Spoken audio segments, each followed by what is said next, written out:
Hello and welcome to the NewsX Sunday Guardian Roundtable. Well, here today we are discussing something that I think is there at the back of everybody's mind, apart from COVID, of course, is the political repercussions of COVID. We've seen, in fact, there was a survey done by Sea Voter, and we have Yashwant Deshmukh also on the show, showing that actually during April and May, I think there was actually a decline in Prime Minister Modi's ratings. Now, of course, if there is a decline in Modi's ratings, then who gets to rise? According to the survey, there's not been a corresponding increase in someone else, in anybody else's ratings. Also, in fact, the number two spot went to the don't know, can't say category. Now, that is something I would like to discuss also.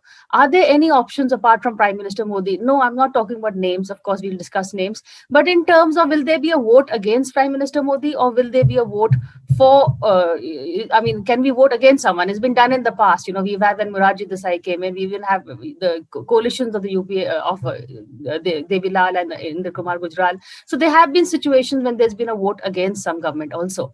The second question that I would like to discuss, of course, is again something that has come up in the Sea Voter survey is that ever since Prime Minister Modi's reappearance, his fall has kind of plateaued. He's been able to stem that fall. So will he himself make a comeback? Is he the answer again? That's something we're going to be discussing on today's show. Joining me, of course, is Yashwant Deshmukh, founder and director of Sea Voter. Dr. Sanjay Baru, he's an author of The Accidental Prime Minister, and recently has come up with a book on India's power elite. He was also the media advisor to former Prime Minister Manmohan Singh. Suhail Seth, marketing maven, political commentator and columnist. Sanjay Singh, he's a director of CSDS. Mr. Deshmukh, I'll let you take it away first and tell us, where we stand in terms of findings. And we've also given you a screen share. So anytime you want to share something with us, please do so. All right. So, in fact, as I always say, rather than me talking, I would rather let the data talk. And that is where everybody's interest is going to be as well. Let me see if I can share the required screen with you. And then I will try to explain where exactly we are getting it from. So this is, as you can see, basically from January, I have put in from January 1st, 2019 till May 30th, the numbers which have come in. And January 1st, because that is when we started it on a daily basis. Prior to that, we were doing it releasing the data on a weekly basis, but we converted into a daily tracker on January 1st, 2019. So here, I mean, as apparently you can see that very much satisfied thing from a peak of, around the same time in May, 62, 65%.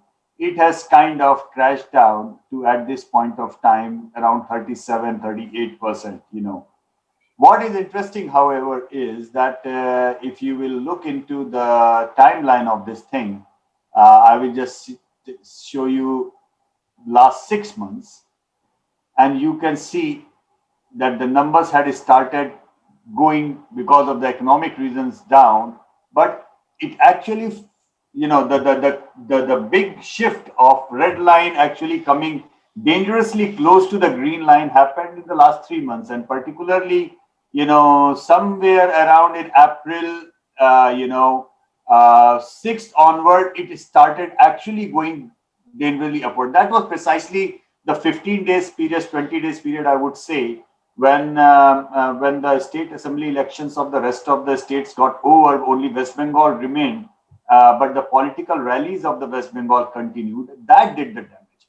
However, in terms of when you see the same graph in terms of the rating of the government, there the red line actually crossed the green line and it went up. That which in easier terms means that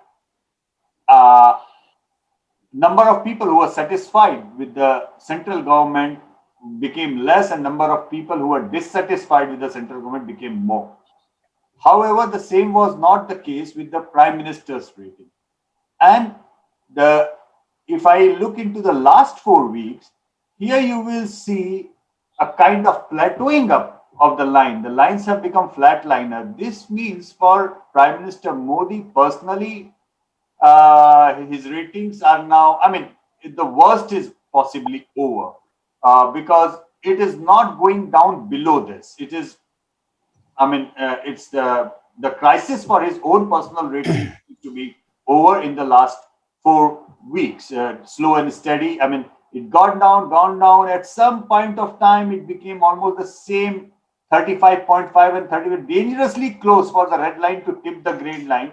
But then, since then, it has been there. In fact, in the last 2 days, it has actually, the gap has started slightly increasing. Now it is like 2 point gap between the two. And I'm not talking about satisfied to some extent line, because many times it is ambiguous to see. Some people say that, well, it is still satisfied and you can add to the totally satisfied, and the net satisfaction rating would be still very high.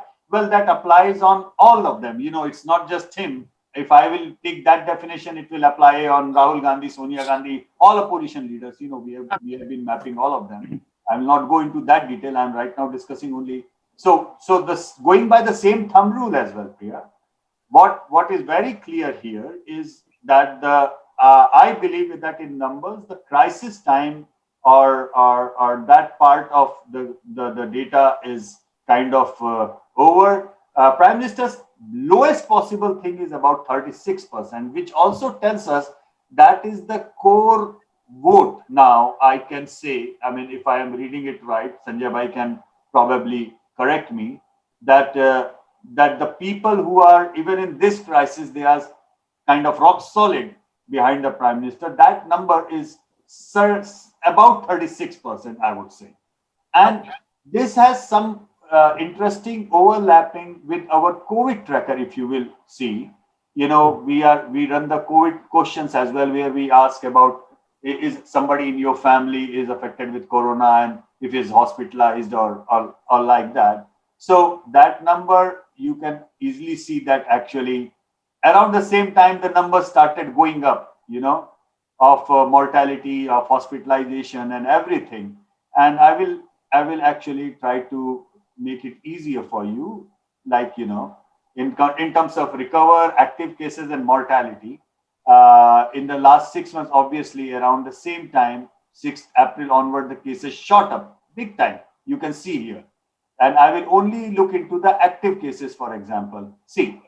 I'm going to cut you a bit short because I want to get the discussion going also. So you're to cut it short, is you're saying the numbers have flattened. You see, what I'm trying to say, the number not only got down, it has flattened, and the same is the case with the people who are reporting deaths in their family. And as this scale of corona crisis is going down, it is kind of flattening the dissatisfaction ratings. It is no more climbing up, if I am able to say that. But the ratings of the prime ministers and the ratings of the government are two different things. People are still unhappy with the central government. The red line is up, but as far as the prime minister is concerned, it has gone flat. Thanks a lot. That's a very interesting piece of information. And Dr. Baru, I'd like your comments first, especially the link between the COVID rating, the COVID cases and the Prime Minister's ratings. Now that cases seem to be, stabilizing, will we see his ratings rise up again? Have people forgotten? Well, two things. One, of course, is that it's not surprising that there's a lot of unhappiness across the country. It's not only because of COVID, it's also because of the economic distress. Yes. And even if the COVID data improves, even if these curves improve, the economic distress in the country is not going to go away very quickly. So while I agree with the analysis, and I also agree that there may be a bottoming out of the rise in unpopularity of the Prime Minister, I don't rule out a further decline in his popularity if the economy continues to be in crisis mode.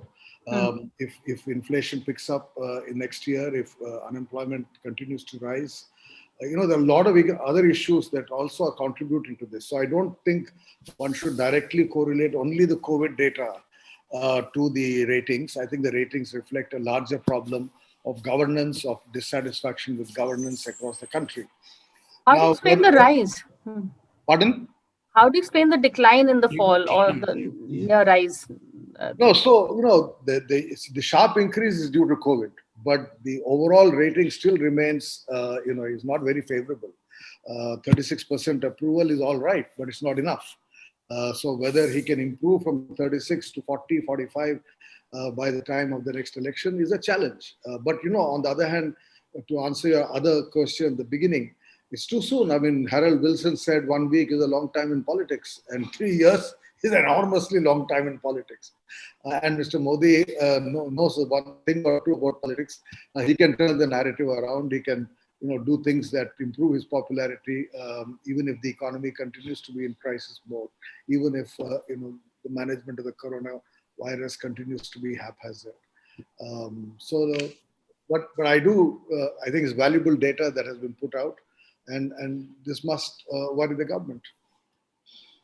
So, your first take on the data that has come out, and also I'm very keen to talk about the plateauing in this or the rest of the fall.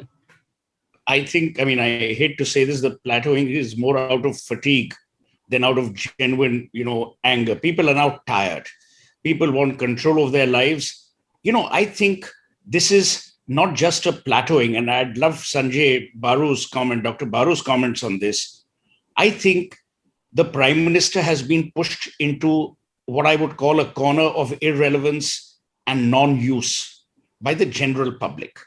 The general public believes that kuch to hoga nahi, we have to take charge of ourselves. The fact that Indians were going out and helping Indians, the fact that the government is now seen as an interruption and as an intervention, not as an enabler.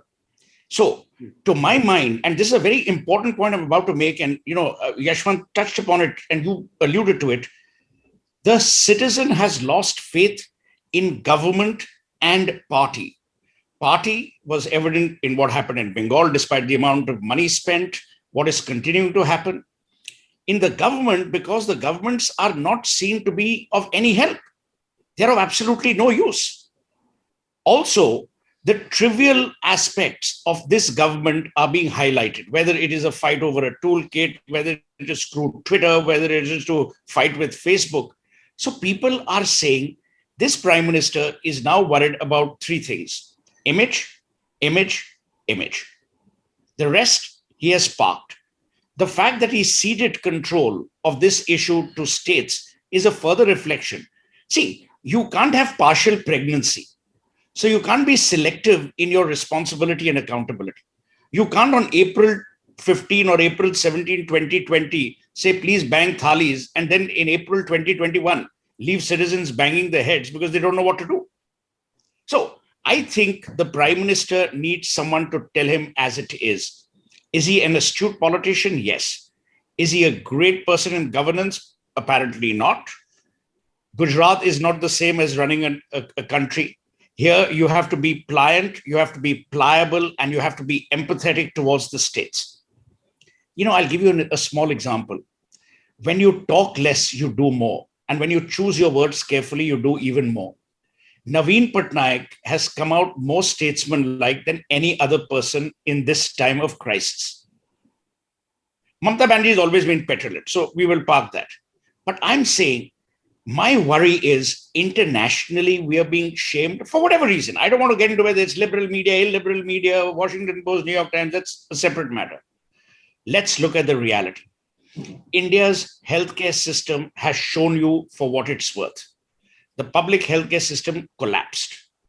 Number two, you had to tweet to ministers and politicians and youth Congress presidents in order to get oxygen cylinders, which means the government arm had completely collapsed. In this, you tell me, are you only worried about a plateauing? A plateauing is about popularity. A plateauing does not suggest irrelevance. I think it is unpopularity blended with irrelevance. That is a dangerous thing. It was famously said by Lord Chesterton, you hate me, you love me, but what gets me is your indifference. When people become indifferent, that is more dangerous than being popular or unpopular. Sanjay ji, your first take on the the figures and the fact that how do you see the ratings going up and down? No, there's nothing new about the data. Yes, there is a plateau, and this indicates that the popularity of Prime Minister has gone down. But I would not go to the extreme of saying that people think that the government has become irrelevant. I don't think that people share this opinion that the government has become irrelevant. Yes, there was a time, and that time is over, I believe, and the government is trying to, bounce back. The Prime Minister is trying to give the image that he is in full command. Look at the way he, headed the meeting which was held to decide what is going to happen with the class 12th examination, and involving a couple of ministers. So the style of governance, the Prime Minister's style of functioning has changed a little, trying to show that he is more consultative now compared to the past. When he held the meeting to look at the issue of class 12th examination, he had several other ministers. He was trying to consult them also. So I don't think, yes, there is a decline in popularity of government. There is a decline in popularity of Prime Minister. No doubt about that. No issues about that. But I think that the worst is over. And I believe that Prime Minister Modi has the ability to turn things to his favor. And he's trying to do that. Now, there was a time for 15 days he was not visible anywhere. Now he is visible everywhere and trying to give a sense that he is in full command. And now, since COVID cases have also gone down, this all helps the government. This all helps Prime Minister in building his image. Again, he's just trying to reclaim his image. How far he's going to do that? That will be a big question. Well, we are here discussing the decline and again, the gradual rise in Prime Minister Modi's ratings. Sohail, you want to come in, or can I go straight to Yashwant? What Dr. Baru alluded to in his opening remarks must also be touched. We are dealing with two crises here. One crisis which is visible because crematoria and hospitals are involved. The other crisis is looming under the radar, but it is affecting people that you and I don't know. I know, but perhaps some people don't know. Look at what's happened to the MSME sector. It's been completely wiped out. Look at what's happening with the ancillary sector in critical industries, what we call bellwether industries. Look at what's happening with private construction. You can prop up construction activity with the NHAI, but that's only this far and no further. Number 4, what is happening with spend levels? You, for the first time, are seeing rural India's economy under pressure.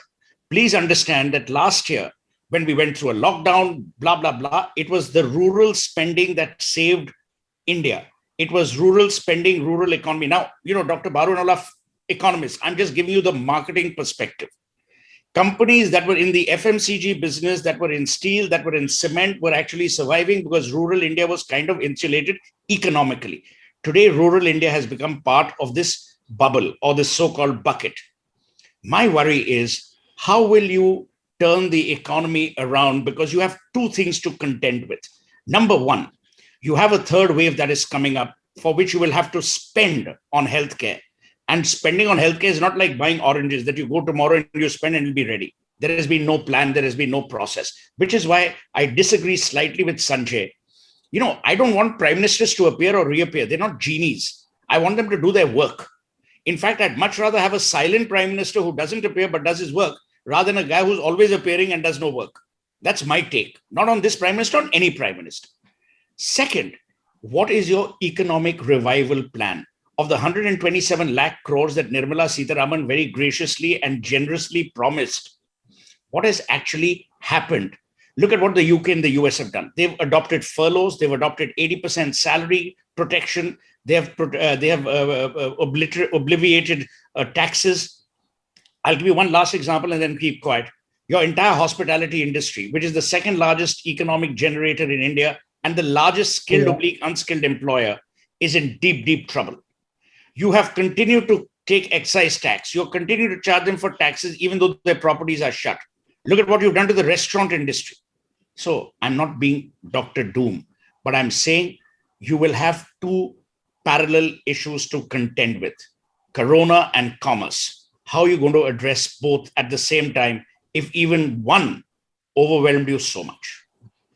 Not being Dr. Doom, but you were being Dr. Baru, because that's a conversation he and I have had many times before. Sorry, somebody wanted to come in? Priya, can I say something? No, the point I was trying to make about his reappearance, Prime Minister Modi's reappearance, it's not analysts like us trying to analyze whether that helps the country reviving the economy or controlling Corona or not. Sure. I was just thinking, my point was from common man's perspective. When the common man look at him now reappearing, trying to, and this is the sense what Prime Minister is trying to give, that he is trying to take things under control. He is in action. He is trying to mend things for the common people. So from Parting common was, why did he people's wait perspective- so long? Huh? so from common people's perspective, I think he has been able to reclaim the space which he has vacated, the popularity which was going down. He has been able to at least hold on to that, and that is what data clearly indicates, that his popularity. That is true. That is what the his ratings are popularity showing. is not, his popularity is not going down, and people now started looking at that. Now he's trying his best to bring things back to the track. Can he sell the story or not? He's the biggest marketing man at the end of the day. Deshmukh ji, Yashwant. I totally agree. Actually, what Suhail has said, that makes perfect sense, and what Sanjay is saying is also making perfect sense. And we are not talking chalk and cheese are two different things. We are looking at the big picture and how it is going to impact. And yes, economy is going to be a major concern, huge concern. But the way, when things really shatter down, how do you start building up? I'm building up maybe in a very limited form of understanding, building up your own personal rating in that way, if it may sound in that direction, whatever numbers I'm getting on. You see, what I can see that, this repairing mechanism probably has started with one of the most vulnerable parts of this entire crisis and saga, that is basically the kids. And if we all remember, in 2014, interestingly, one of the biggest outreach program after winning actually started not with Man Ki Baat, but that very classical program on Children's Day, when the Prime Minister started speaking to the kids. And at that point of time, nobody realized that those kids in 10th, 11th, 12th will form almost about 10% of the voting bloc by the time 2019 came in. And we know for sure from 2019 exit poll data that among the first-time voter across India, the Prime Minister had a lopsided, one-sided advantage. Sanjay Bhai's data also shows the same thing. Our data also shows the same thing. And now when we look into the current thing, the first block that came in, that, from the PM Cares Fund, all the orphans will be taken care of and they will be like. Then comes the cancellation of class 12th examination and whatever they are going to do with that. So what I'm looking at is that probably he is not going to, probably he must be working on economics, or Nirmala Sitharaman ji must be working on economic thinking. But the gaining back the trust, as we what you call as that, when the trust factor is shaken, if you are taking baby steps to rebuild that, then probably the kids, the females, and these kind of things will come in. So on the radar, as I see now as a political analyst, what I feel that after this part, the next thing which probably is going to come up is in terms of repairing and giving facilities or consolation to the females at large. And this is how this repairing thing and economics will come in somewhere, but I'm not an economist, so I don't know how it is going to help. It's distressing, and that distress is also available in the numbers. It's very much evident in the tracker, where people are saying, we do ask, you are out of job, and how it is going and how you are spending, and people are not willing to spend much, as Phil just said. That's a big deal. And particularly in the rural areas, Priya, the big spending seasons come during the wedding seasons. We know that even in urban areas, but in rural areas, countryside, especially in that way. And that did not happen, and that is unlikely to happen. So there are pros, there are cons, because people are right now saving for that unknown crisis of health. You may need that money for that hospitalization, for that medicine, for that oxygen. Until you promise them a better tomorrow. I'm going to get Dr. Baru in quickly for a last word. In fact, he has been making that point. How will people spend when they are so scared about tomorrow that they have to save? Dr. Baru? Well, I'm not a futurologist. I'm not a psychologist, much less a social psychologist, to either enter the mind of the Aam Aadmi or to enter the mind of the Prime Minister. I'm looking at this data. The data tells a story, and the story is not particularly encouraging. Of course, any ruling political party has the means to come back they will use all their means. Right now, the comeback story is not particularly impressive. I'm not impressed by Prime Minister presiding over a meeting to decide class 12 exams when those class 12 students don't know whether they'll get a job. This morning's newspaper tells me that increasing number of students going abroad to study is rising. What's the use of being someone who was born when Modi became Prime Minister, when by the time he's looking for a job, he doesn't have a job? The economic situation is not encouraging. So to think that politics is all about image management and circus is ridiculous. Unless the economy turns around, unless there is hope in the future, unless people feel that Modi has delivered on his promises within his term, not in some future distance, this unpopularity will remain. Of course, he knows how to regain popularity, but that is not going to be on the basis of the third-rate articles in newspapers which have been appearing in the last 2 days. Some PR guy writes an editorial. I used to be the editorial page editor of Times of India. We maintained a certain quality of the kind of people who are entitled to write on the editorial page. Today, I find some marketing guy writing, PR guy writing a column in defense of the Prime Minister. I mean, I'm not talking about marketing guys. But I'm saying, this is PR. Yeah? I mean, come on. I'm not taking it seriously. But if the economy recovers and there is time, if sensible economic policies are pursued and these young people coming into the job market actually get jobs, and the number of young people desperately wanting to leave India comes down, then there is hope. And in fact, I'm going to end with one of Suhail's quotes, as he said last time. The BJP knows well how to win elections when the Congress is better at governing. So despite all this, the BJP may end up winning the next election. Who knows? 3 years, as you said, is a long time. But that's it. I really enjoyed this conversation and hope to have you all back for more such. And when Mr. Deshmukh does another poll. Priya, 1 minute. If BJP was smart, they would win the elections and outsource government to Congress so that Congress gets the abuse, they get the popularity. They're silly. They should just who outsource. Gets to live in the Central Vista project then? I mean, Rahul Gandhi is not interested in Central Vista. I mean, if he can spell Vista, that'd be an achievement. But all I'm saying is, give it to the Congress, outsource it. We're a great outsourcing country. Instead of BPO this way, you do BPO that way. The way they are acquiring the talents from Congress across the states, all the states. Who knows? I mean, basically, it's very difficult these days to figure out even looking at the spokesperson of the BJP. Sometimes I have to stare hard. Oh, he has joined BJP. Really? I mean, I sometimes feel like that. Okay, there's some problem in the back. This guy was not in the BJP. Oh, he's with the BJP now. Okay. So yeah. maybe outsourcing, then the talent acquisition is going on. Other than Priya Sehgal, it's like television anchors. Other than Priya. Thank you for that note, Suhail. On that, thank you all for coming, and we hope you enjoyed the show as much as we all had enjoyed this conversation. Thank you. Thank you. For more such videos, subscribe to the NewsX YouTube channel, hit the bell icon.